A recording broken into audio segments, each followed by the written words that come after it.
Review. Legend లాంటి block buster cinema తర్వాత నటసింహం నందమూరి బాలకృష్ణ హీరోగా నటించిన యాక్షన్ ఎంటర్టైనర్ లయన్.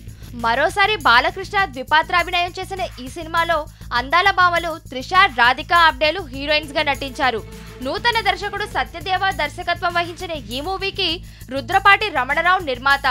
లెజెండ్ తర్వాత వస్తున్న ఈ సినిమాపై భారీ అంచనాలు నెలకొన్నాయి. మరి ఆ అంచనాలను అందుకునేలా ఈ లైన్ ఉందా లేదా? లెజెండ్ తర్వాత బాలయ్య మరో హిట్ అందుకున్నాడా లేదా అన్నది ఈ రివ్యూలో చూద్దాం. నందమూరి బాలకృష్ణ తన అభిమానులు ఏమేమి కోరుకుంటారో అలాంటి అంశాలన్నిటినీ మిక్స్ చేసి తీసిన summer mass masala entertainer lion. Balayya నుంచి భారీ dialogues, super action episodes, mass songs ఆశించే నందమూరి అభిమానులకు కేవలం మాస్ అని కలవరించే ఆడియన్స్ ని ఈ సినిమా నచ్చుతుంది. 2 పాత్రల్లో బాలకృష్ణ చూపించిన వైవిధ్యం, action episodes, flash back episodes, interval మరియు క్లైమాక్స్ ఎపిసోడ్స్ లయన్ సినిమాకి హైలైట్ గా నిలిచాయి.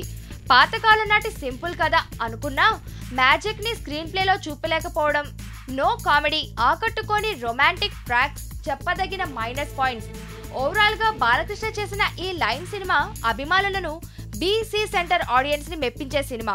ఇక రేటింగ్ విషయానికి వస్తే ఈ సినిమాలో సాంకేతిక పనితీరుకు, Balayya Babu mass dialogues and action కు 5కి 3 points. So Balayya fans, don't miss the line action.